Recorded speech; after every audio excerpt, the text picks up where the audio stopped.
সমৃদ্ধ, সুস্থ, মানবিক এবং নিরাপদ বাংলাদেশ বিনির্মাণের জন্য বিএনপির ভারপ্রাপ্ত চেয়ারম্যান জনাব তারেক রহমান যে পরিকল্পনাগুলো হাতে নিয়েছে তার মধ্যে অন্যতম হচ্ছে স্বাস্থ্যসেবা। বাংলাদেশের প্রতিটি মানুষের প্রাথমিক চিকিৎসা নিশ্চিত করার লক্ষ্যে বাংলাদেশের প্রতিটি ইউনিয়নের হেলথ কেয়ার সেন্টারগুলোকে আধুনিক, অ্যাক্টিভ এবং জবাবদিহিতার মধ্যে আনা। বাংলাদেশের নতুন করে প্রায় 1 লক্ষ স্বাস্থ্যকর্মী নিয়োগ দেওয়া, তার মধ্যে 80% থাকবে নারী, যাতে নারী এবং শিশুরা সহজে তাদের চিকিৎসা সেবাটা পায়। বাংলাদেশের এই যে প্রাথমিক চিকিৎসা সেবার আওতায় কী কী চিকিৎসা প্রদান করা হবে: সর্দি, কাশি, মাথা ব্যথা, জ্বর, গলা ব্যথা, সাইনাস এবং এছাড়া মূত্রনালীর চিকিৎসা দেওয়া হবে। এছাড়া পেটের যে সমস্যা হচ্ছে, ফুড পয়জনিং হয়, পেটের আপনার ফ্লু হয়, বদ হজম হয়, ডায়রিয়া হয়, এই চিকিৎসাগুলো হচ্ছে আপনার প্রাথমিক চিকিৎসার আওতাধীন থাকবে। ত্বকের সমস্যা যেমন আমাদের হচ্ছে ব্রণ, রাশ, একজিমার প্রাদুর্ভাব, অ্যালার্জির প্রতিক্রিয়া, এছাড়া কানের ব্যথা, মাথা ব্যথা, অ্যালার্জি, অনিদ্রার চিকিৎসা দেওয়া হবে। আঘাত যেমন দুর্ঘটনাজনিত চিকিৎসা পাবে, সামান্য চুট, পোকামাকড়ের কামড়, মচকে যাওয়া, ফ্র্যাকচার হওয়া, সামান্য কাটাছেঁড়া, যে এই চিকিৎসাগুলো দেওয়া হবে। এছাড়া বিএনপি রাষ্ট্র ক্ষমতায় আসলে আপনার হচ্ছে শিশু এবং নারীদের যে চিকিৎসা, যেমন মাতৃকালীন সময়, নবজাতকের চিকিৎসা, শিশুদের চিকিৎসা, এগুলো নিশ্চিত করা হবে।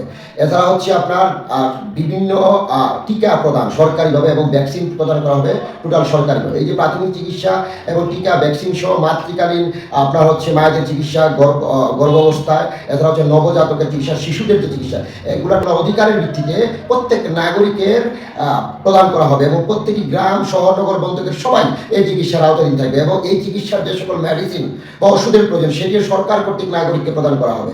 এছাড়া হচ্ছে আপনার দীর্ঘস্থায়ী যে সকল রোগ আছে, যেমন আপনার হচ্ছে ডায়াবেটিক্স, স্ট্রোক, তারপর হচ্ছে ক্যান্সার, তারপর হচ্ছে আপনার উচ্চ রক্তচাপ, উচ্চ কোলেস্টেরল, এই সকল রোগের চিকিৎসার ক্ষেত্রে সহজে যাতে মানুষ চিকিৎসা পায় সেই ব্যবস্থা করা হবে, স্বল্প মূল্যে ওষুধ প্রদান করা হবে।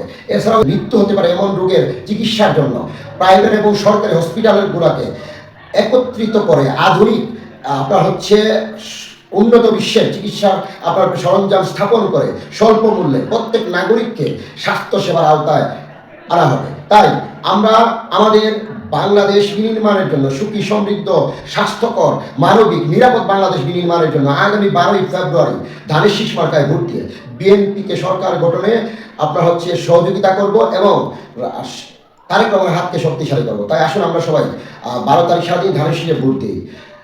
সাবেক মেয়র জনতা জনাব আরিফুল হক চৌধুরী ভাইয়ের সালাম নেই, ধানের শীষ মার্কায় ভোট দিই।